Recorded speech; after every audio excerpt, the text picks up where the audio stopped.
un grand entrepôt d'engins explosifs lors du ratissage des quartiers de la vieille ville de Homs.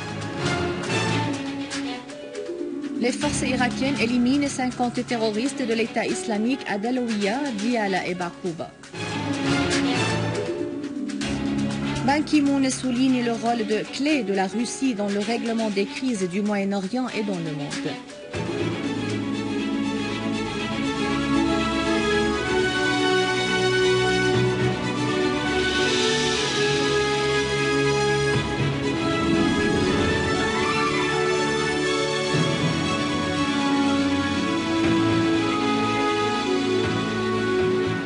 Les détails du journal, bonsoir.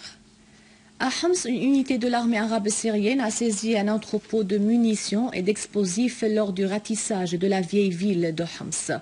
Les munitions saisies englobent 5 charges explosifs bourrées de Sifor, 15 obus de mortier de type 120 mm, des obus de mortier de type 82 et des roquettes de type de 107 d'Enfer et de B-10. L'armée arabe syrienne a aussi abattu de nombreux terroristes dans le village de Kferlaha, détruisant un Trax à Tel Abou Senabel et des véhicules avec les terroristes à bord à l'est du village de Jibab dans la banlieue est de Homs. Des unités de l'armée arabe syrienne ont tué et blessé des terroristes à Tel Bissa et dans les villages périphériques. Des unités de l'armée arabe syrienne continuent leur opération contre les terroristes dans plusieurs gouvernorats. Plusieurs terroristes ont été tués et leurs entrepôts de munitions ont été saisis. À Deir ez-Zor, les forces armées ont éliminé de grands nombres de terroristes de l'État islamique et fait des blessés parmi eux dans une série d'opérations visant leur cache dans plusieurs régions, dont Rachdia et Jbela. Parmi les terroristes tués, un Irakien a été identifié, en plus de plusieurs autres des nationalités étrangères. À Alep et sa banlieue, les forces armées ont fait des tués et des blessés parmi les terroristes dans 5 régions. Un entrepôt d'armes et de munitions des terroristes a été détruit dans une ferme située sur l'axe Sfera-Nasser. D'autres terroristes ont été éliminés dans la région Ankash, près de Sfera. Dans la banlieue d'Idleb, des terroristes ont été tués et d'autres blessés dans des opérations de l'armée à Bennesh et à l'alentour du mont Arbaïn, en plus de 3 autres régions. Et à Dara et ses environs, des unités de l'armée ont fait des tués et des blessés parmi les terroristes. Une tentative d'infiltration des terroristes vers le quartier ouest de la ville Bousra-Cham a été mise en échec. D'autre part, des unités de l'armée arabe syrienne ont continué la progression à Jobar et pris le contrôle de plusieurs immeubles, abattant de nombreux terroristes. Par ailleurs, les groupes terroristes armés ont fait exploser les immeubles d'où ils se retirent, tandis que des unités de l'armée se sont emparées de plusieurs rez-de-chaussée et tunnels pour prendre contrôle davantage d'immeubles à Jobar. De nombreux terroristes ont été tués dans des accrochages brutaux avec des unités de l'armée, alors que d'autres avaient pris la fuite via des tunnels. De même, des unités de génie ont désamorcé plusieurs charges explosives plantées par des terroristes dans les immeubles. Après que l'Australie ait haussé le niveau d'alerte face aux menaces terroristes dans le pays, le Premier ministre australien Tony Abbott a fait savoir qu'une campagne de perquisition a été lancée par la police australienne dans les 2 villes de Sydney et de Brisbane, suite aux renseignements sur un plan élaboré par l'État islamique pour mener des attaques arbitraires et violentes en Australie et enlever des citoyens australiens et les décapiter publiquement devant les caméras. A souligné que des responsables australiens ont précédemment dévoilé l'adhésion d'environ 60 Australiens au réseau terroriste en Syrie et en Irak, en plus de la présence de 100 personnes en Australie qui sont impliquées dans l'appui à ces réseaux.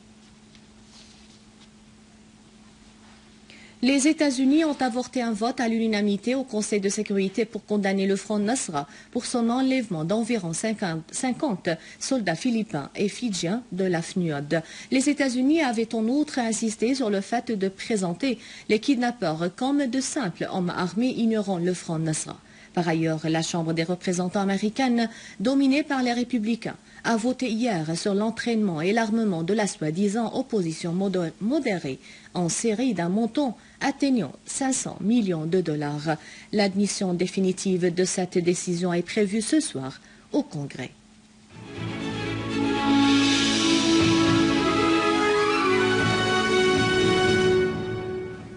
Les forces armées irakiennes ont poursuivi leur opération contre le réseau de l'État islamique. En outre, les forces irakiennes ont réussi, en collaboration avec les forces populaires, d'abattre le surnommé Soufiane Haji Ahmed, l'un des chefs du réseau de l'État islamique qui élabore des États contre les zones sûres à l'est de Baqouba.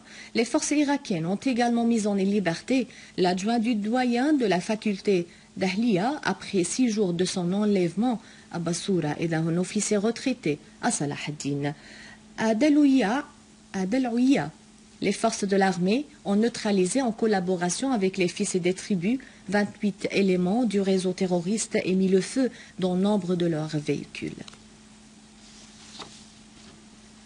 Le secrétaire général des Nations Unies, Ban Ki-moon, a insisté sur l'importance du rôle de la Russie dans le fait de contenir les crises au Moyen-Orient et dans le monde. Dans un entretien avec l'agence russe Etertas, Ki-moon a mis l'accent sur l'association étroite entre la Russie et les Nations Unies dans la garantie de la primauté de la loi dans les relations internationales et l'encouragement à la paix et à la sécurité internationale. Et Ki-moon est de poursuivre la Russie, membre permanent du Conseil de sécurité, du groupe G20 et du BRICS, dispose d'un rôle particulier dans le règlement des défis régionaux et internationaux, notamment au Moyen-Orient et en Afrique, exprimant sa confiance en l'appui de la Russie aux efforts des Nations Unies dans l'affrontement des défis internationaux et régionaux. À la fin de ce journal, un rappel des titres. Saisie d'un grand entrepôt d'engins explosifs lors du ratissage des quartiers de la vieille ville de Homs. Les forces irakiennes éliminent 50 terroristes de l'État islamique à Diyala et Baqouba. Ban Ki-moon souligne le rôle clé de la Russie dans le règlement des crises du Moyen-Orient et dans le monde. C'est la fin du journal, merci de l'avoir suivi. À rappeler, vous pouvez consulter le site internet syriaonline.sy pour revoir ce journal et davantage d'informations. Merci bien, au revoir.